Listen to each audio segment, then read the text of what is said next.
going to work with us again, man, because you dropped some knowledge last time, and your approach to this is something that's really needed in our community. So Yeah, I appreciate that. I appreciate that. Yeah, and then this stuff that I'm doing here, man. It's a lot of times it goes against the grain of a lot of different things that we've been taught and the way that we've been taught to do it.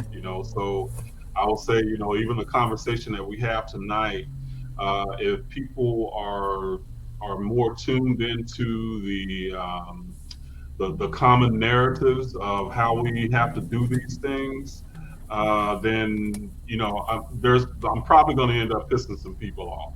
You know, but this is the thing, man, and this is the way that I look at this. I'm almost 60 years old, so okay, I've been around for a while. Okay, and I have heard the same narrative from the conscious community, from the religious community, from all this when it comes to the liberation of the African diaspora. The same narrative for man, 40 years. Okay. Now my question is this: if we want something to change, or well, let me go back to this. The definition of insanity is to do the same thing that you've done, the same thing that you did yesterday. You do the same thing tomorrow and expect different results. Okay. So for 40 years, man, we've been doing the same things. We basically think the same way, and we kick people. If there's anybody that brings any kind of a different narrative, we will separate them. We will, dissect them. We'll kick them out. Call them not black. All of this kind of stuff. And my question is, if you're doing the same thing, how are you going to expect different results? So we need some new voices. We need some new ways of doing this, and that's been my approach. So from the Khemetic perspective, brother, it's more about understanding life from a higher level of knowledge and a higher level of and perspective of knowledge, more from understanding the metaphysics of how our world works so that we can make changes in our world. Okay.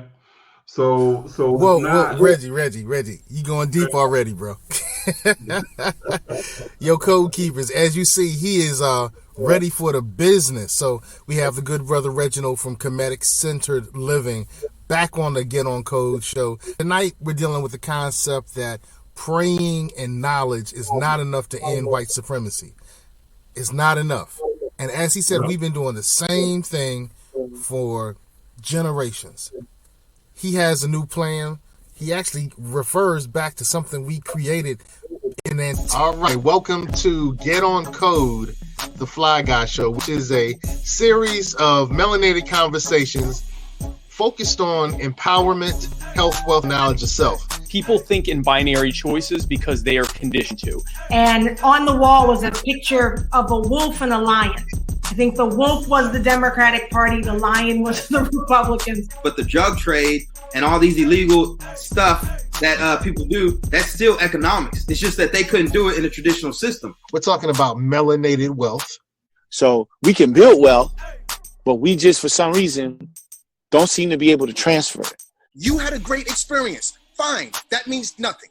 What were you told as a child about education? You had to be how many times better? Every impression without an expression becomes depression. All right, Code Keepers, we're back. Brother Reginald was just getting started. Hey, brother, I'm just going to step back into the background and let you do what you do, man. So let's take it from where you were just talking, man. So you were just stating that we've done the same thing for generations. What have we done for generations, and why do you think it has not been impactful or as effective as it could have been? Okay. And let me start. I need to set some groundwork for where I'm coming from. Okay, so when I'm talking about kinetic knowledge and the approach that I am using and the approach that I am teaching, and that works very well. It's very powerful and empowering. But this is the idea that we and most people don't understand, is that we are literally creators of our reality. Okay, when it is said that we are made in the image of God, most people take that as a physical image, that we are supposed to look like God, but the God that we were given doesn't look like us, but that's not the image. And the deeper thing is that we are given, and when we're talking about the made in the image of God, that we have the ability to create on our level of existence just as God does. That's some powerful stuff there. Okay, understand the number two principle. So these are principles that I'm talking about here, that I live by and that I teach, is that all is a reflection of us from within us. Okay, anything outside of us, okay, you can call it the matrix, you can call it the illusion, you can call it whatever it is. All of that comes from within us. It is designed to show us who we are being.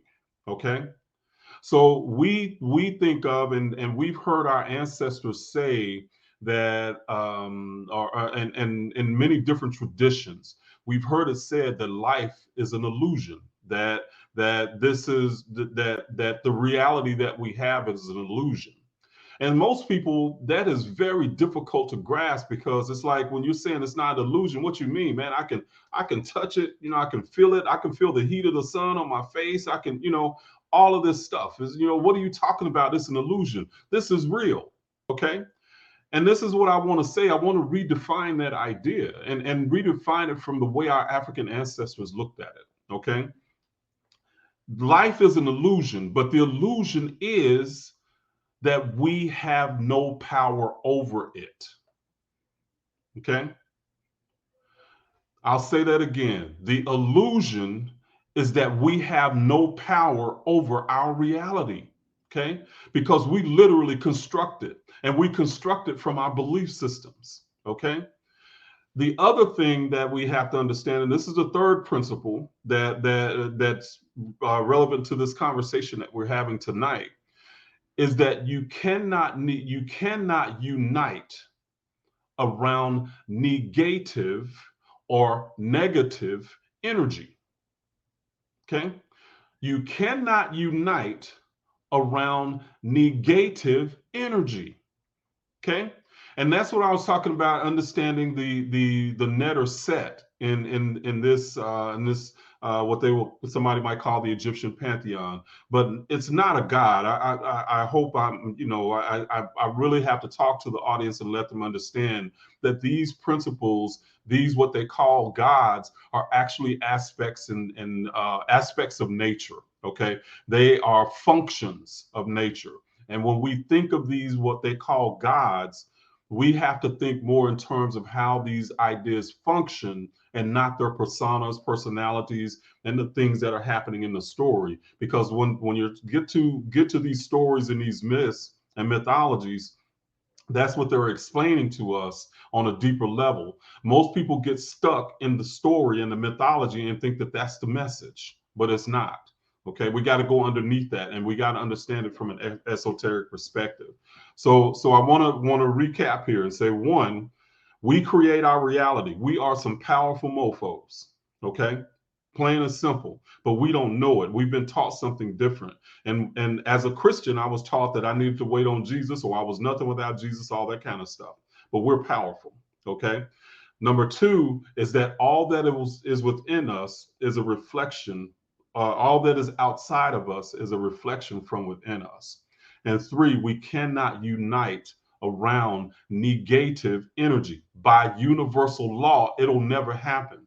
So as long as we're fighting something, fighting racism, fighting whatever, if that's the focus, that's going to be focused around something negative.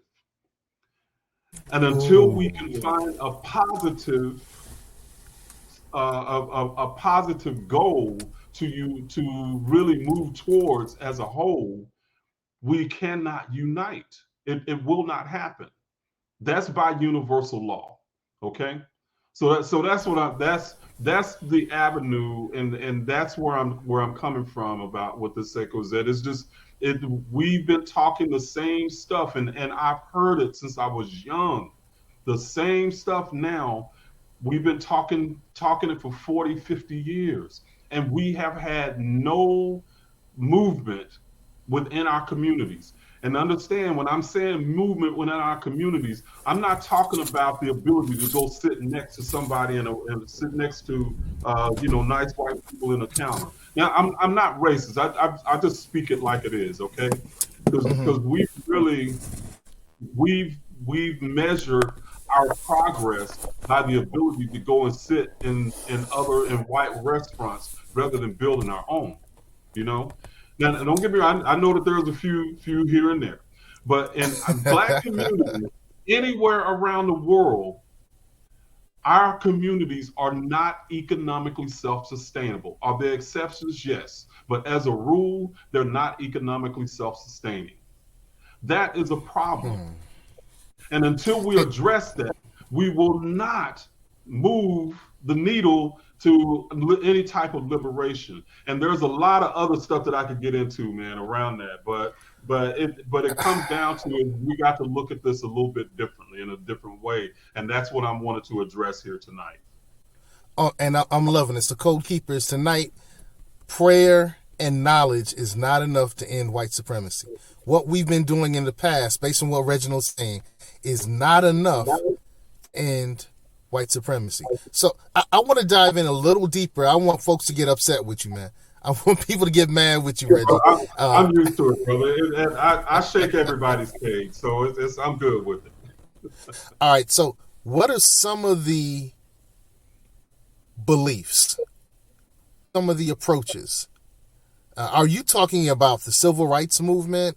Are you talking about the prayer in movements? What specific things have we been doing over and over and over and over and over that really haven't moved the needle? Yeah, so one of the things, and I want you to again to think about this from another perspective, okay, and look at it another way.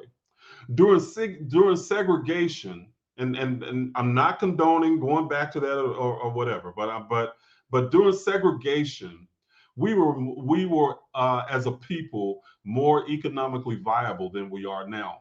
Okay, we had self-sustaining economic communities because we had to. Okay, we had our own hotels, we had our own doctor's offices, we had our own cleaners, we had our own banks, we had all this stuff. Now, granted, racist white people came in, tore down a lot of this stuff. Okay, and I get that. I get that. But what we ended up doing during the civil rights movement is that we fought to sit next to white people in the lunch counters, okay, rather than really becoming bean counters. You know what I'm saying? I mean, we needed to be talking about ways that we could build businesses in our communities that kept that money circulating in our communities. Because if you got a business owned by a Black person that is being attended to by other Black people, it produces wealth for that person. That person can hire other people in the community. Stuff like it just creates a cycle that can feed on each other. And if you notice in any other communities other than Black people, that's essentially what happens. Okay. Now let's look at the idea of praying to Jesus. You know, and again, I know this is going to again tick some people off, but understand the idea of prayer, the way that we were taught it in church, is not the way our ancestors taught it, because it goes into the idea of we have the ability to create our reality.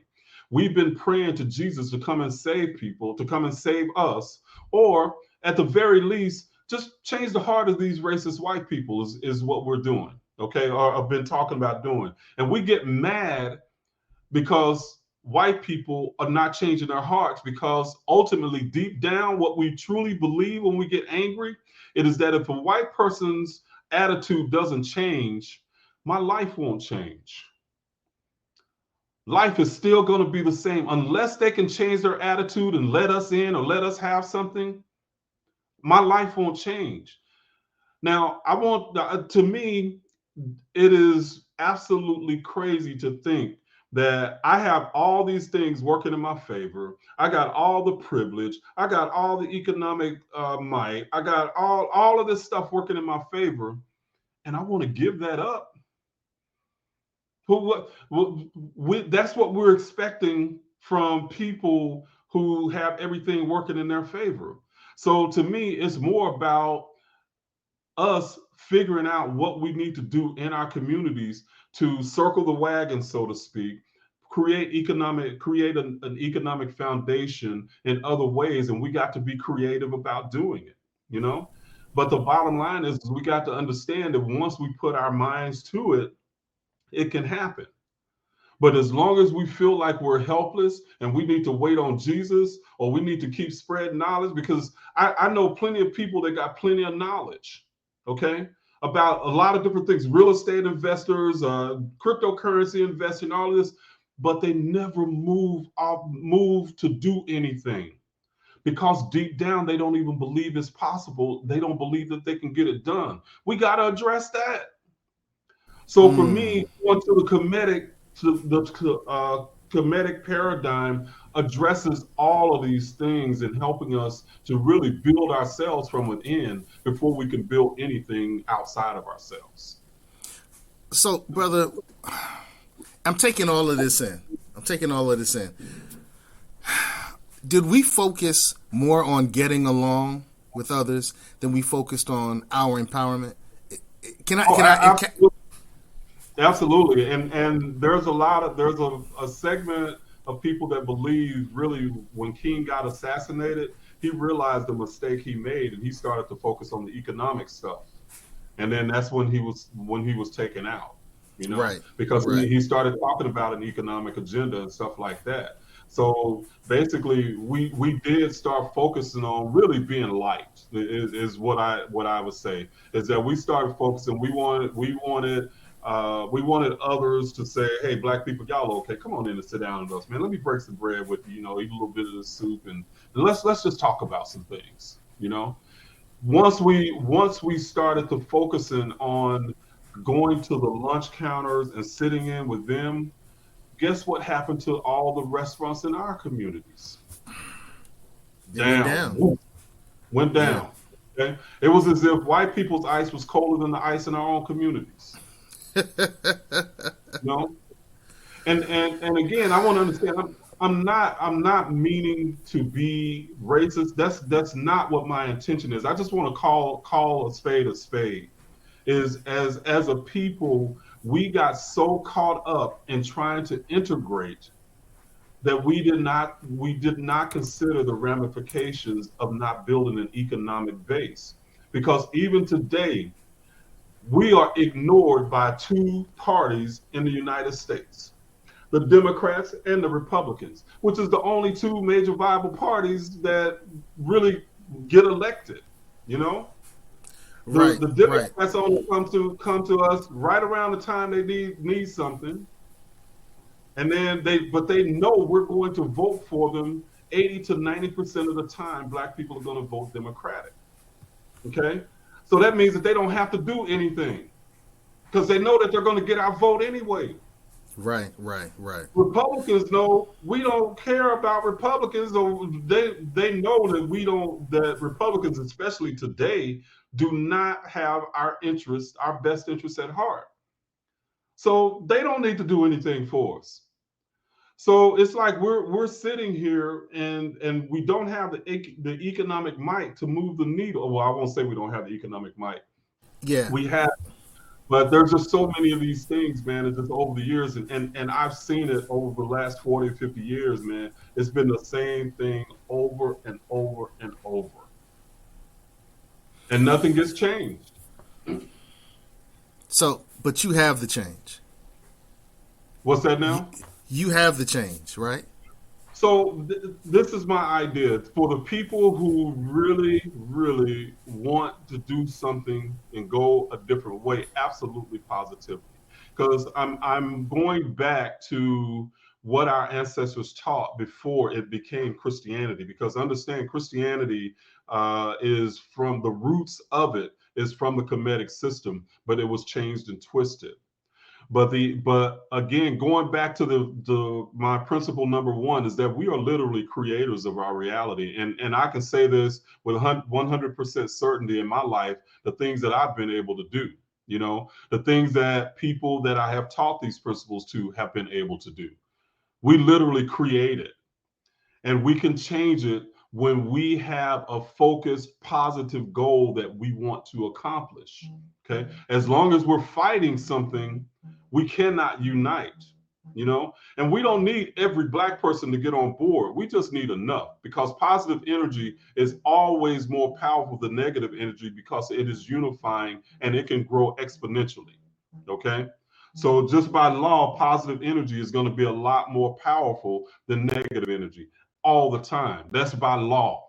And I'm saying universal law. Okay. Okay. And so you're actually saying some things that Neely Fuller, that Marcus Garvey, that the Honorable Elijah Muhammad, Noble Drew Ali, what you're saying has been stated eloquently by some of our thought leaders in the past, but it really hasn't been executed as well as well. I don't see. And the challenge I have is, when we looked at, a lot of people are raising the consciousness on what happened in Tulsa, Oklahoma, with Black Wall Street, but there were Black Wall Streets all over the United States. In 1906, the same thing happened in Atlanta, Georgia. They had the Red Summer, and I can't think of what year that was, but the Red Summer is when there was a lot of anti-Black terrorism by white supremacists that destroyed cities and destroyed generational wealth and destroyed some of the other things that happened. So, I can pull up a image that has a lot of them, and I'll pull that up later on in the broadcast. So it seems to me that since our thought leaders and our prophets have shared this information before, and small amounts of us have prospered with it, and then felt some backlash from white supremacy, I'm wondering if we stopped listening. Did we stop listening? Because when we talk about Black leaders, if we ever heard it, and I'm talking about the mass majority of people, if we've ever heard it, that's really what I wonder. And well, actually, I don't wonder. I know that we don't. And a lot of that, the stuff that has happened in the past has induced a lot of fear within us. And this is the other thing from I see that, brother, and it's wild. A lot of that has happened in the past does produce fear within us. But this is another Khemetic perspective to understand why we're even here and why we're even incarnated on this earth. Is that as souls having a human experience, and that's what we are. We are souls having a human experience. Okay, we incarnated here for a reason, and that reason is to gain wisdom. Okay, and wisdom is the inner contemplation of knowledge. Okay, it's not just not knowledge. It's something that we end up we learn it, and then we can make it our own to create our lives in a way that we want, in a way that we desire. Okay. So but wisdom only comes, and I won't say it only comes, but most of the time we have our greatest growth during our most difficult times, during the most difficult times in our life. Okay. So souls learn through opposites. And if we can understand from the perspective of our African ancestors, we as souls learn through our most difficult times. So when we're dealing with the difficult times, it's about us figuring out how we can overcome that. When we do, that's when we grow. Racism is one of these things that, as Black people, we incarnated here because the game that we are playing is, how do we overcome not loving ourselves when we look in the mirror? How do we overcome being treated as second-class citizens? How do we overcome these things? Okay, rather than trying to integrate, how do we fix our own communities? Okay, so that's one of the things that I'm looking at is like, how do we fix that? And on some perspective, yes, we have to focus on us, and that does not mean at the expense of anybody else, but we focus on others at the expense of ourselves. You know? Yeah. Hey, Stephen, want to say, brother, we love you. Thank you for tapping in with your comment. Yeah, one of the things that I think has happened is what you just described. Is we decided to focus on everybody, to focus on ourselves, hoping that we would get something if we focused on everybody. So that's why we have this big interest now in intersectionality. And when I look at what's happened with the womanist movement, the feminist movement, the LGBTQIA movement, all the other movements that are so-called happening in our states here, and people that are so focused on intersectionality. Hey, we all got to come together. We all, we're all facing some level of depravity. We all face some level of horror. We all are facing some level of challenge, and we just need to come together. And whenever that happens, others get their tangibles, and we don't. Right. No, and I think that and I'm in agreement with you, most definitely. And this is the thing, is that and because we focus on ourselves, that doesn't mean that it's going to be at the expense of someone else. Because what we could end up doing is, if we grow ourselves and grow our communities, then we end up growing the pie, so to speak. Because there's more economic prosperity. There's more to go around when we are able to develop the things in our communities. Now, that doesn't mean that that we focus on ourselves and we get to be where we're exclusionary, because again, that becomes something that promotes negative, low vibrational energy. So the thing that most people, this is another thing that's going to be a little bit different. Unity will not come by us embracing what everybody looks like. Wait. Unity will not come by embracing what all of us look like? No. All right. Okay, give me a little more clarity, brother. A little more clarity. Okay, I was going to. So when we're talking about unity, we have to think in terms of, at a higher level, and we have to think in terms of energy. Okay. Positive energy is unifying. Okay. And I stated that earlier. We have to set positive goals that we want. Okay. That we want to accomplish in our lives. We got to do that first individually. We got to understand what that is and what we want. When enough people get on the same page, that whatever that goal is can happen. Okay. But that doesn't necessarily have to be that everybody has to look like us. Okay.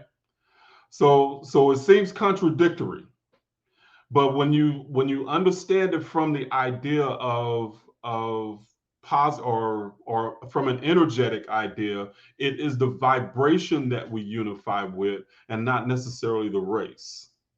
Okay. But us as a people, we are more in proximity with people that look like us. That's just the way the things have worked out in our communities, in our world.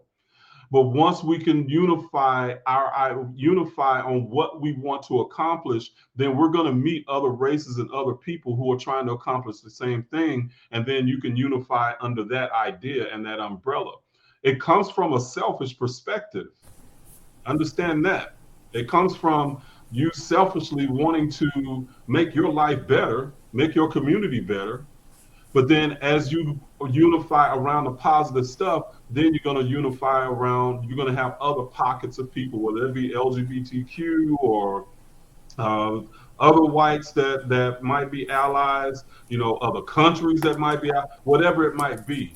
You're going to end up unifying and coming together on something that you positively want, and not necessarily trying to stop the negative stuff.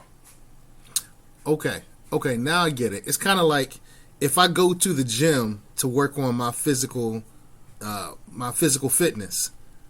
While I'm working on my physical fitness, I'm going to surround myself just by going to the gym with others who are working on their physical fitness. And even though we may be different cultured, we might be different stratus, we might be different economic situations, we may have different belief systems, we're all working to our physical fitness.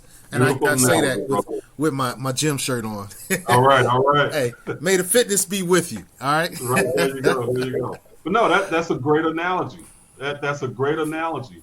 And you're all unifying under a common goal, no matter what your beliefs is, or what your beliefs are. You're unifying under a common goal, and you all can you can end up starting to share techniques, food, diet, different machines that work better than the other one, stuff like that. But all with the idea, y'all all trying to get your fitness and get your bodies together. That's the same way that is going to work out in the world. Is when we understand the goal that we want to accomplish, and that's really, to me, is one of the biggest problems. Is we really don't understand the goal that we want to head towards. So we keep fighting the old fight and the old stuff, the old regime and stuff like that. Let's figure out what it is that we want to accomplish. To me, the economic foundation and building it in our communities, that's where it's gonna be. Because first of all, it creates a selfish interest. Because if I can make some money, then I'm gonna be happy. Life is gonna be good. Life is gonna be better. But if all of us understand that I can take my talents, I can take what I want to do, how I want to do it, and build something that can help build my community, then it ends up working synergistically. So we don't have to have everybody agree, because it's like the positive energy is always going to be stronger than negative energy. Always. So as long as people are unifying under this goal, under this common goal to get to the same place, you don't all have to do it the same way. Just get there. All right. So before we go into what KCL does and how the awareness that you bring at KCL can help us towards that level of empowerment, I want to kind of tap backwards. You've kind of tapped on this. You've kind of answered this already. I actually want a little deeper answer. Why won't prayer work? Why is prayer not effective or effective enough? Can I answer that from I get you, and I love that question. And let me answer this from a little higher level, okay? A little higher level of knowledge. Because what we've been taught to do is to pray to something that is outside of ourselves. And as Black people, we've been taught to pray to white Jesus to come and save us, okay? And just that in itself destroys us internally, because the people who we believe is our oppressor, we're praying to somebody that looks like them to come and save us and make things right. Man, that's got to put us into some internal conflict. If it doesn't, then something's wrong. Okay. But prayer, first of all, is not how we've been taught it in the church.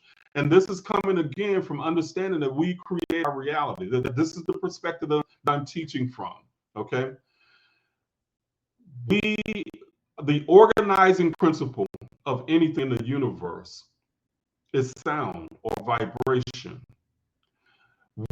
Our organs inside of us, our cells, everything that's inside of us is the way it is because they unify around a certain frequency.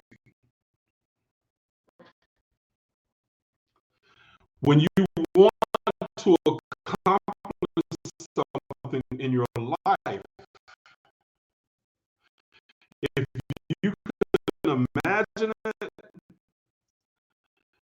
And this is what you got to understand.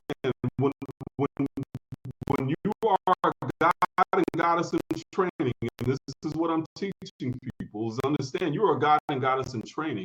If you can put it, if you can imagine it in your mind, it already exists. Okay. Now, if you are not living imagining, you have not vibration to what you want to, you have not reached that vibration to move into that level of consciousness. Okay. When you reach a certain vibration, and prayer comes in, prayer is about tuning your frequency to achieve the accomplishment that you accomplish in your life. If you can feel in your mind, they're very possible.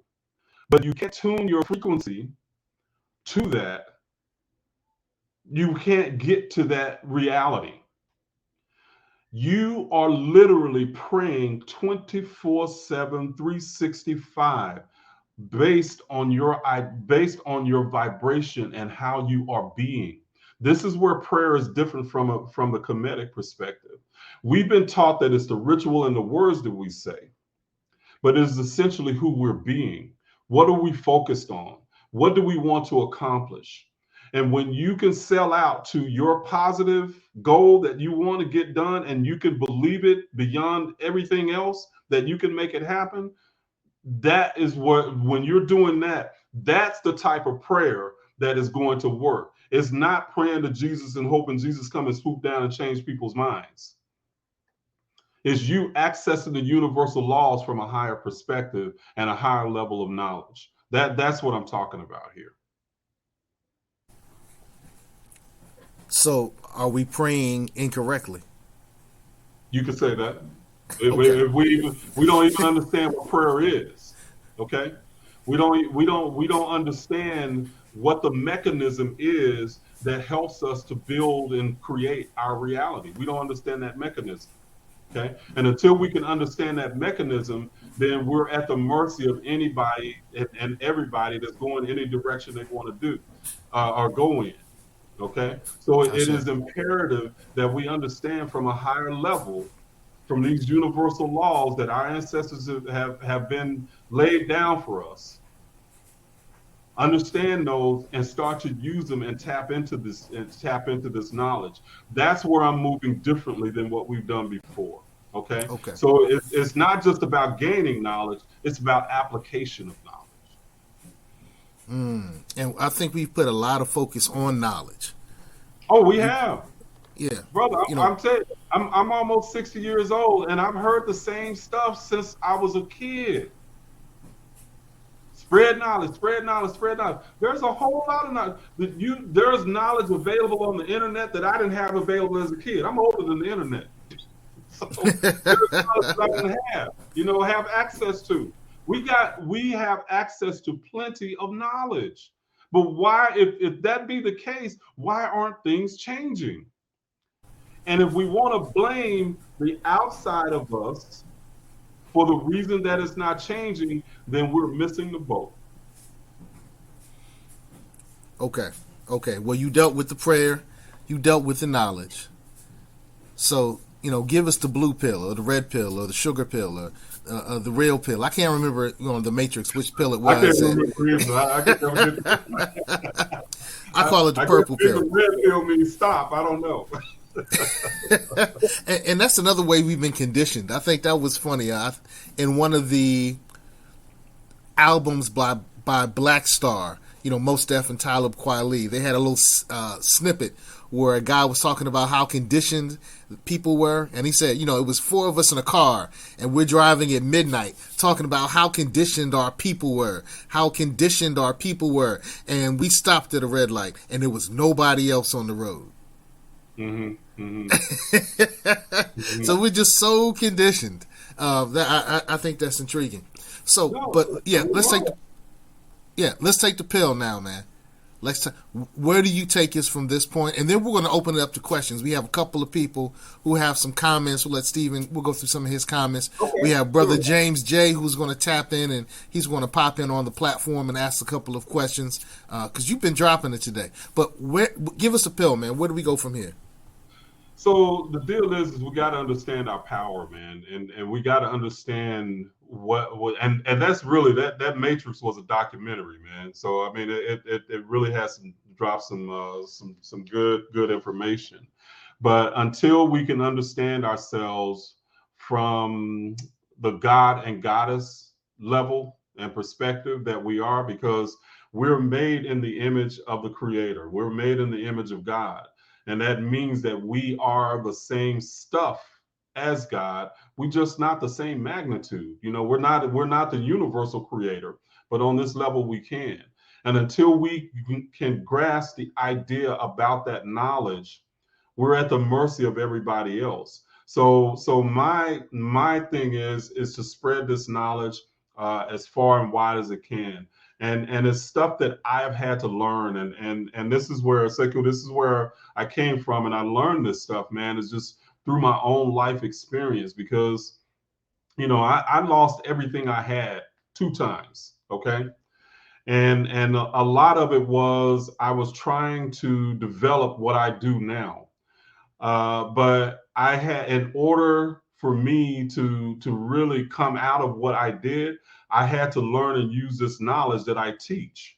Okay, so this stuff is not theories that I'm teaching, and the people that I know that use it and apply it, there are many students that I have that are having so much success with these ideas. So my teaching is not focused on like historical concepts and stuff like that, only in the context of, you know, it was in ancient times, but this is just more about learning to apply this ancient, really technical knowledge and tools, and what I call sacred mastery processing, sacred mastery processes. Because I can take one thing, most people think that luck is an event, okay? But in reality, luck is something that you can actually cultivate, if you want to call it luck. But you can create things that can happen in your life. And I know people go, oh man, I want to win the lottery. You know, there's a whole lot of stuff that's running in our head that even if you won the lottery, what's going to happen is that you're going to end up losing the money because you didn't get it in a way that you built up your knowledge that you can actually keep what you got. If it all comes to you like that at one time and you still think the same way that you thought before you got it, you're going to get rid of it too. Okay. So in that sense, that's what is going to take is us understanding our power as gods and goddesses in training. All right. We're gods and goddesses in training. In training, yes. We're Learning our not the power. we're not the full magnitude of the creator. We're lower levels of magnitude. I don't even say lower levels. You think in terms of a hologram, okay? So when if you know that a hologram, that if you break off a piece of the hologram, you still have the whole contained within the hologram. Okay? Think of us as pieces of the hologram, each one of us. And this is what our ancestors taught. They taught the idea of anthropocosmos, that the universe is really, we are the universe, and as man and as in this form. And really, the planets or the stars are really the analysis of who we are from within. So when you look at the planets and the stars, that's why astrology and all of that stuff works, is because within us is everything that's in the universe, okay? The planets and the stars are just a dispersion of what's within us.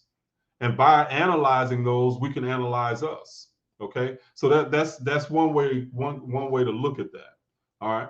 But we are God in human form. You cannot make, if I made a batch of cookies, you cannot make cookies without flour.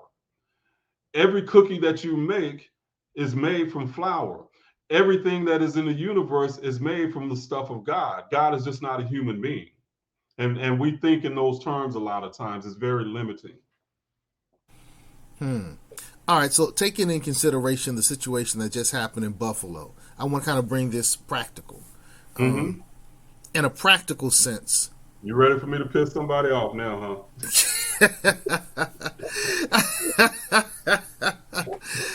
Yo, let's bring it down to empowerment, man. So, on a practical sense, how could what you teach help us to deal with the evil white supremacists like the dude in Buffalo? And see, this is the thing, and again, I got to take this from a higher level here, and believe me, I mean, it's upsetting. It is, and I do not want to make light of what happened. I do not want to dismiss what happened as it wasn't something terrible and heinous. Okay. But we are here as human beings to play a role. And we play roles in other people's lives, and other people are going to play roles in our lives. And you can take these incidents like this that happen, horrible incidents, and you have to understand that what ends up happening is a lot of these people, we all know when we're going to go. We all know when we're going to leave. These heinous accidents, or not accidents, good God, it's not an accident, but these heinous things that happen end up being a way that these people end up being like a protester for us, okay, the people that died. Because we need to make some changes in this country about gun laws and all kinds of stuff. You know, we have had something happen here in Texas, you know, a week later, you know, in Uvalde. But these people, in a sense, the role that they're playing for a greater part of society is that, in a sense, they all make us stand up and go like, whoa, wait a minute, something needs to happen here. That's the part that their deaths ends up playing for us. Okay. Now, there has to be a bad guy in this. So the guys that did the shooting are the bad guys. But all of us are intertwined in this big play, so to speak, that ends up informing us in some kind of way in our lives on which way to go, what to do, how we're going to make things happen, stuff like that. Because out of that become protesters. You know, people start looking at, you know, again, looking at the gun laws. So different things start coming from the deaths that happen and the deaths that occur. Yeah, you're gonna piss some folk off with that. Yeah. But when I look at I guess you could call it universal law, there's always a sacrifice for a gain, and you know, what do you mean? Pray. Explain that to me. All right, so if you want to get fit, you got to stop doing some things. You got to give up some things, and then you have to start doing some things. All right, but you have to give up some things. You know, if you want to study something, you have to give up some time. You have to give up some focus. You have to give up some other activities so that you can gain what you're studying. Okay. You know, if you want to move from one side of the room to the other side, you have to give up your location to get the new location. Okay. So I think when I look at universal law, there has to be some level of sacrifice or giving something up to move to the next position. And I think that's what you just kind of described. That, in the way that you were saying that, you're talking about just the duality of things. So there's always a polarity. So there's going to be what we call good and bad. Okay. And it comes down to if your life is being impacted in a way that you feel like is negative, then yes, you got to do something different. Okay. So you got to change the focus to something different in order to move and be different. All right. Well, look, let's. You already gave the goods, man. You already gave us the goods, and I want people to go check out Khemetic Centered Living. You know, I love your YouTube channel, particularly your Q&A. Your Khemetic Q&A is beautiful. So, Code Keepers, if you haven't checked that out, man, check out his Khemetic Q&A. He does that. I don't know how often he does it, but I've checked out at least 3 of them where he'll just go on and he'll just take questions and answers. And he has a really lively and engaged community. And they ask some really great questions as well. So we're going to do a little bit of that because I'm sure we only have maybe a minuscule portion of his type of his following. Brother Reginald, you've really done a great job in securing a community and a following. Brother James J, man, I'm going to go ahead and let you tap in, if you will. I see his Thundercat symbol there. Hello, am I on? Yeah, you on, brother. You're on. So you're on with Brother Reginald from Khemetic Centered Living. And, of course, you're on the Get On Code show where we focus on empowerment. You know, we say share the code, teach the code, live the code, become the code. Our code is empowerment. And James J, man, what do you have to say? Well, brother, I've been here listening to the broadcast this evening, and I'd like to compliment you both on, your efforts in order to go ahead and uplift our community as a whole. Right now, we have so much division and so much confusion that's been put into play, and that's a result of things that have been out of our control, things that were happening before any of us were even born, things that our parents were exposed to that they placed in front of us that we didn't even have opportunity to try to analyze or think about. We just had to accept these things. And until we come to an age or a point in life to where everything falls upon us, do we begin to look outside of what it was that we were even raised in, because we've been forced to become totally honest because of the ways of the world. But some of us still try to hold on to something that's not necessary. And it's even taught in the Norfolk public school system. It's their slogan: believe, achieve, succeed. And I will say, without any type of emotional concern, that belief in any way, shape, or form or fashion is not necessary in order for you to succeed. Belief is based upon the possibility of something happening. Or we could go out tomorrow and we could play the lottery and we might win the jackpot. But we know that in reality, the probability is against us for that actually happening. So that's a reason why I don't play the lottery. I'd rather do other things with my money to try to achieve things that are known as assets, and skip over things that result in liability. When you believe, that means you can go ahead and take in information that you don't understand and you can try to use it, and you end up suffering for that because it has no purpose and it might have a negative impact upon your life.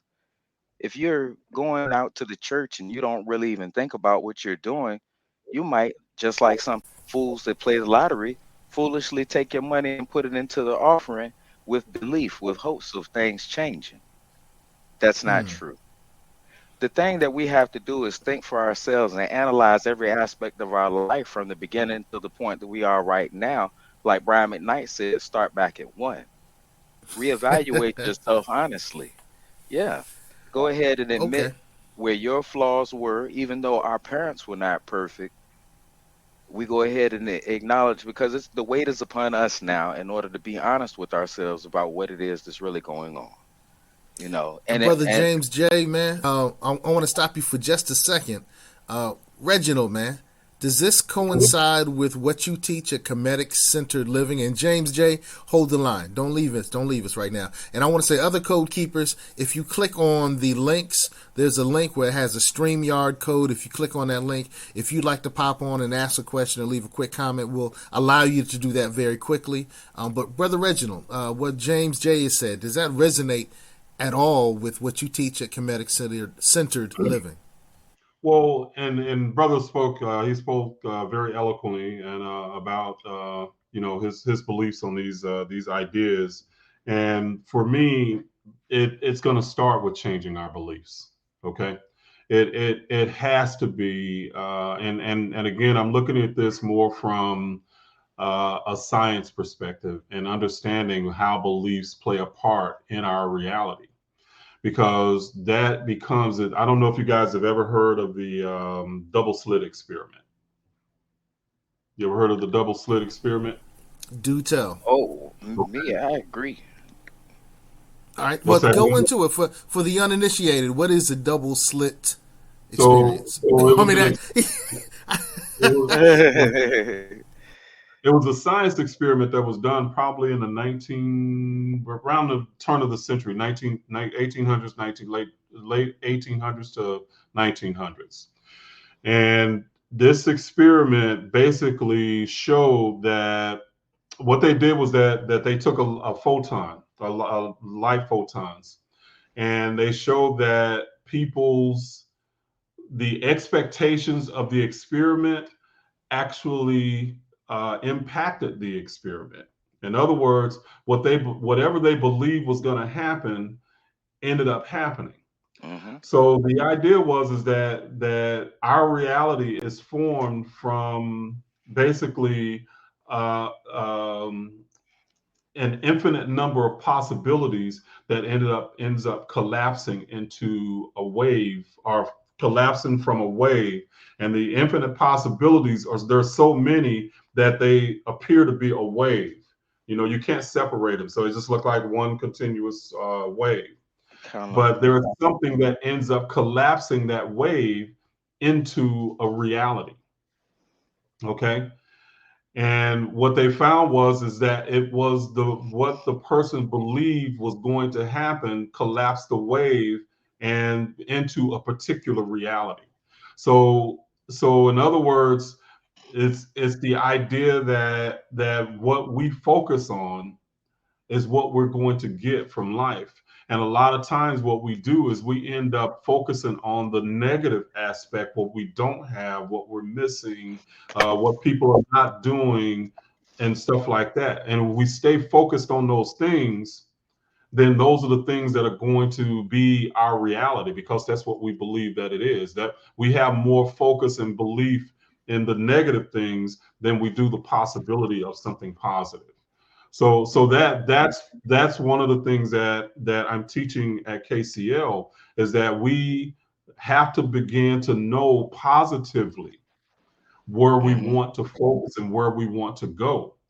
That's not to say that there are not negative things that happen, because again, as long as we live on this earth, there is always going to be the possibility of something negative, and there's always going to be the possibility of something positive. They're both there all the time. There is no event that does not have either side of the polarity to it. Nothing. It cannot exist that way. Okay. It's like trying to it's like trying to clap with one hand. Okay. No sound is made. Okay. So in order for something to happen, there has to be opposition. Okay. That's what we got to understand about creating our life, is that we have the ability to do it. The illusion is that we have no power. And we keep on begging basically for white people to change something for us. When we have to take on, in our own communities, we have to take it and figure out what we need to do for ourselves, regardless of what anybody else is doing, and make it happen. Okay? So when I'm saying that beliefs are powerful, absolutely they are. But beliefs construct our reality for us. James J, I'll give you a second to respond. I want to say, Code Keepers, we just have about 10 more minutes left into tonight's program. So if you want to tap in, click the StreamYard link, use the code, and we'll let you on the platform to ask Brother Reginald a question. Brother Reginald, tell us a little bit about KCL, and then James J, go ahead and give your response to what Brother Reginald shared. But I want to make sure that we get the word out about KCL, because it's powerful, and I love what you're doing. So what is KCL, brother? Yeah, the platform is really, man, it's about, and it really starts with my class that I have called African Mind Rewire. And what I am doing is literally changing the way that we think and the way that we believe about ourselves, because it comes down to the essence of who we believe ourselves to be, And if we believe ourselves to be disempowered, then that's how we're going to access life. And we're going to look at life from a perspective of being disempowered. But that's just not the truth. We are powerful beings, and our African brothers and sisters our African diaspora around the world can make changes, but we have to change the way that we think, and we have to change the way that we believe about our world and ourselves. Because you can look at any community anywhere around the world where there's a concentration of Black people, and it's not economically self-sustaining. For the most part, it is not economically self-sustaining. Okay, so the African Mind Rewire is my class that I'm teaching these principles. So it's not a history class or anything like that. It is literally teaching you how to reframe your reality. Okay, I guess I'll do some dance music. Now. I'll call you back. All right, so Brother James J, man. First, I know where you stand on the African piece, James J. Let's not go into that today, but I'd like you to respond to what Brother Reginald said. Well, what Brother Reginald just described basically me in a nutshell as far as the rewiring process as I was raised in the church. But at this day and time, I'm definitely not a Christian, a Muslim, or with anybody's religion because I don't need to affiliate myself or believe in anything like that. What I do is I know I am God. I am the creator. I'm in charge. And that's what I know about this scenario that I need to know. And as long as everybody can arrive at that point that they realize that they are the ones that have the direct connect with creation itself, and you are the living reason why creation gets to feel and touch and smell, reproduce, and move on to another generation because energy is not created nor is it destroyed, but it is transferred. My son told his mother that I would have been his father no matter what woman that I would have chosen. That's because he's right about that. I am the moving part, the life spark of the energy that started the heartbeat when the spark happened and life began for him. You understand? Oh, I got this thing all the way to the beginning. Like I said, you go back to one and you reevaluate for yourself what really happened. And Right. then you understand. It begins to I'm right there awaken with you you on that, brother. into a true consciousness that you are the spark that started the heartbeat. You created these arms and legs so that you could touch, so that you could walk. You created these lungs so that you could breathe. You created this brain so that you could think with for yourself. You chose to be a man or a woman. Don't let nothing confuse you when you come out here into this world, people. If you're a woman, Absolutely. you Whoa. came for a feminine experience. That ain't got nothing to do with no religious book. That's your nature. You chose it. Try to be a man next time if you don't feel comfortable being a woman. But right now, you are a female. Enjoy your femininity. Don't try to Yep. be a man until next time. You boys, you hear me? It's the same thing. Go ahead and deal with how to be a man and do manly things in a manly way. And that don't mean be a brute. It's a way that you carry yourself. But you'll learn if you begin to go ahead and reevaluate, like Brother Reggie is saying, from the beginning, rewire your thinking so that you can Yep. be first and foremost an independent thinker. And like Brother Seiko said, don't be compromised in your health because of flavor. That's the main thing that's in your way. Because you want to think about taste before you think about how actually nutritious, genetically complementary it is for the thing that you're putting into your body. That's first. We didn't have to think about biochemistry once upon a time.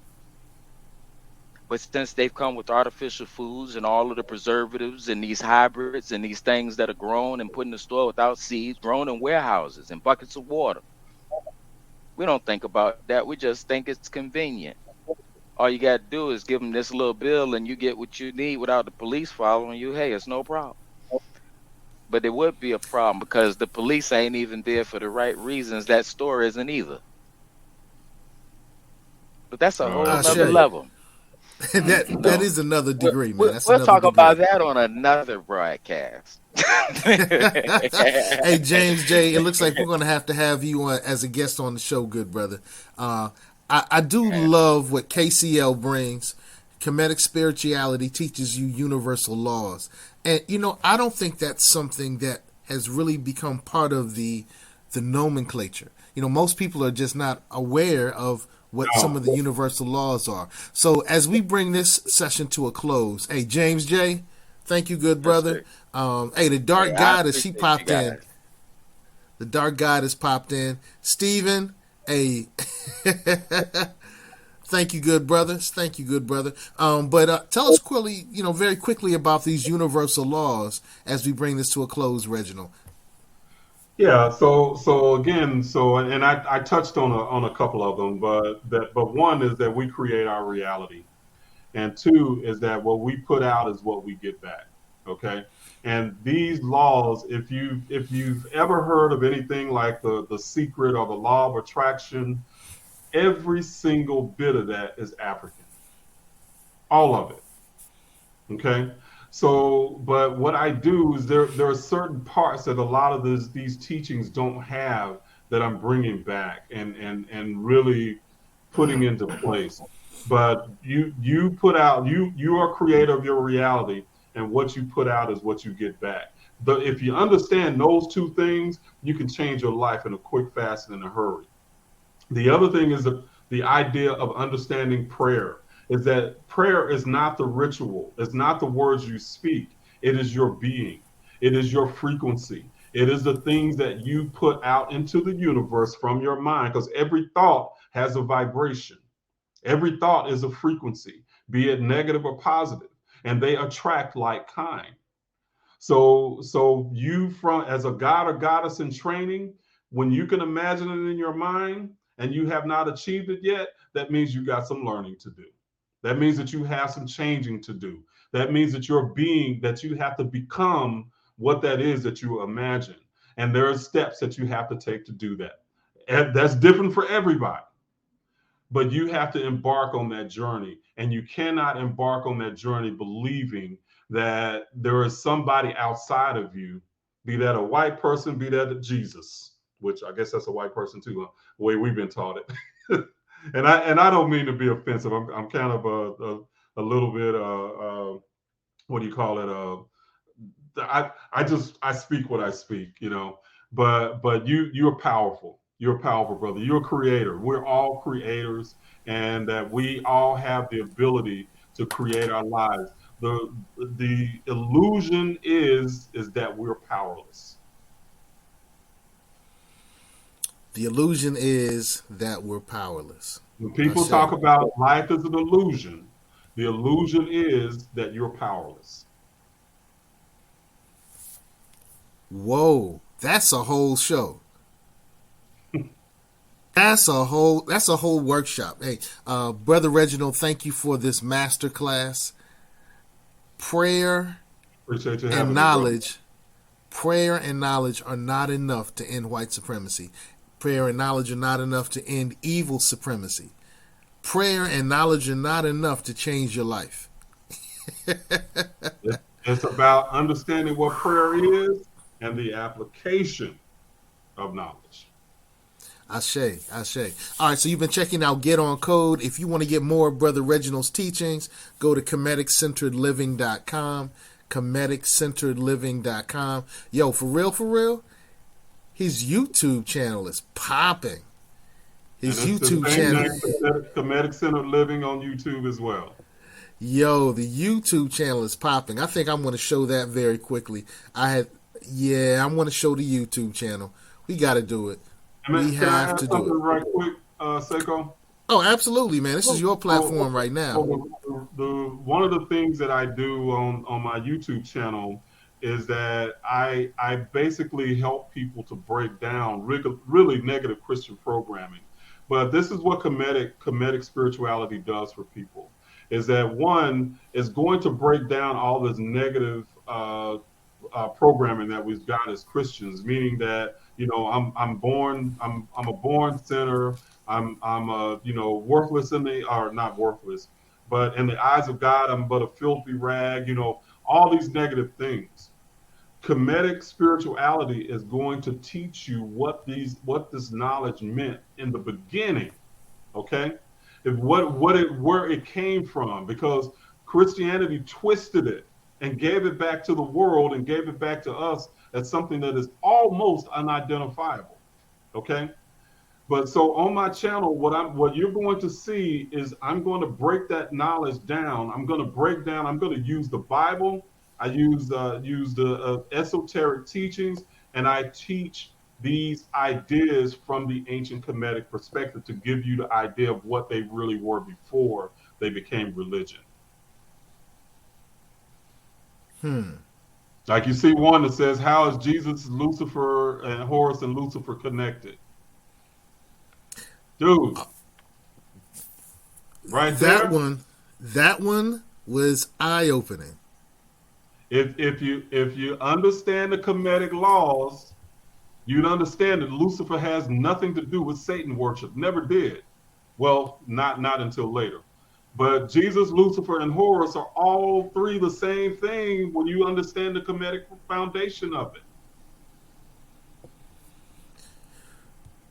What's your favorite, man? I know you've been putting out a lot of content.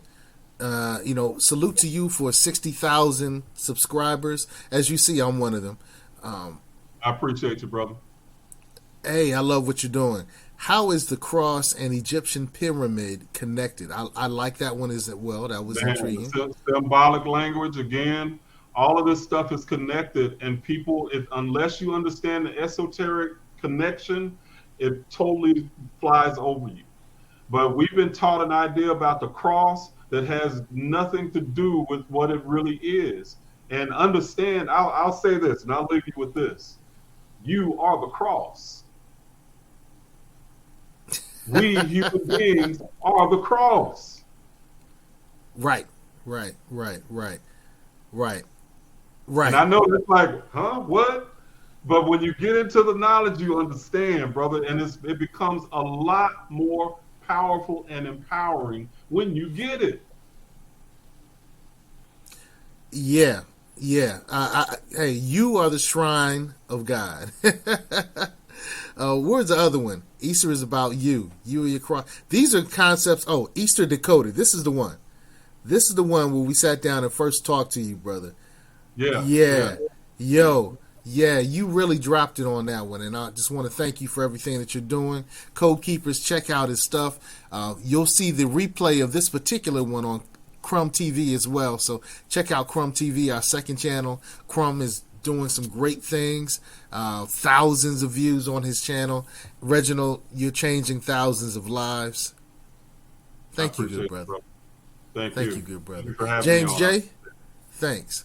All right, so Code Keepers, you know what to do, man.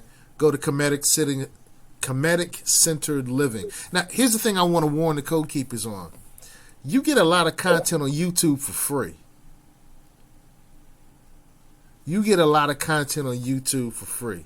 Mm-hmm.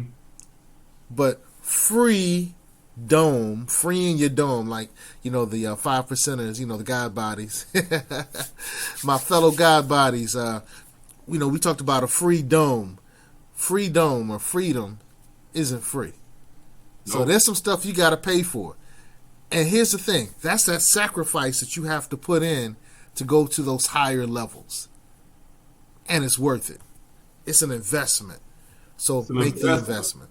If somebody can teach you something to get from point A to point B in half the time, would it be worth it for you?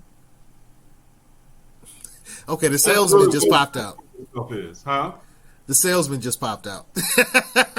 No, but believe me, I learn knowledge. I buy knowledge. I buy knowledge. I get coaching. I do all of this stuff because I don't have time to sit around and watch 100 different videos to try to figure stuff out.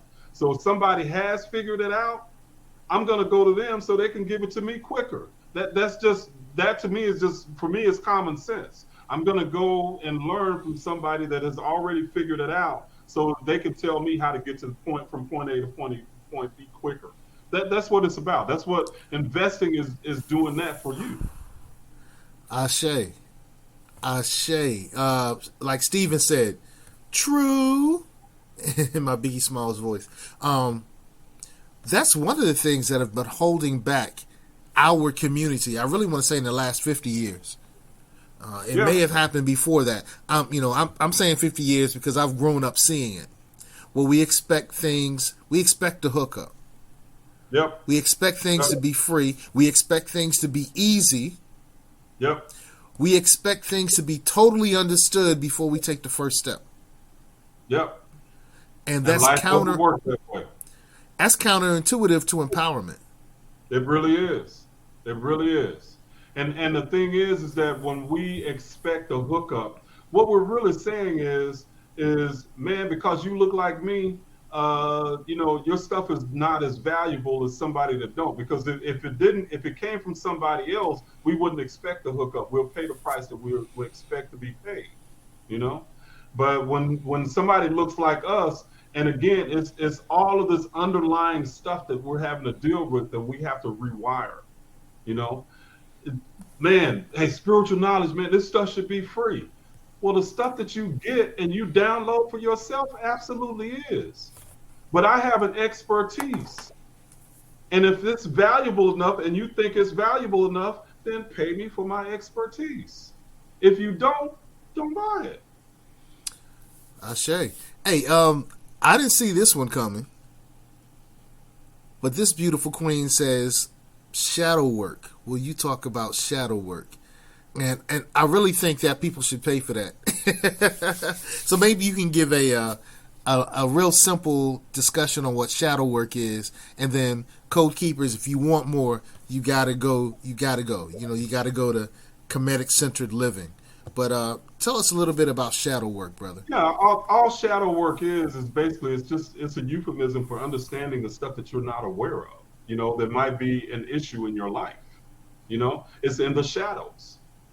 And this is just comes back from, it's just symbolic language. So our journey in life is to bring what's in the shadows into the light. And when we can bring it into the light, then we can change it.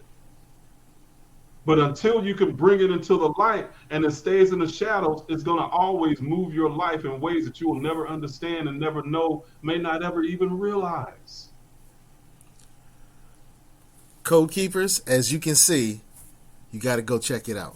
Hey, Brother Reginald, man, we're going to have you back on maybe next 2 or 3 months, man, to tap into everything that you're doing. As I go through the course, I'll probably come as a lot more informed on KCL participant, and I think we can really do some great building.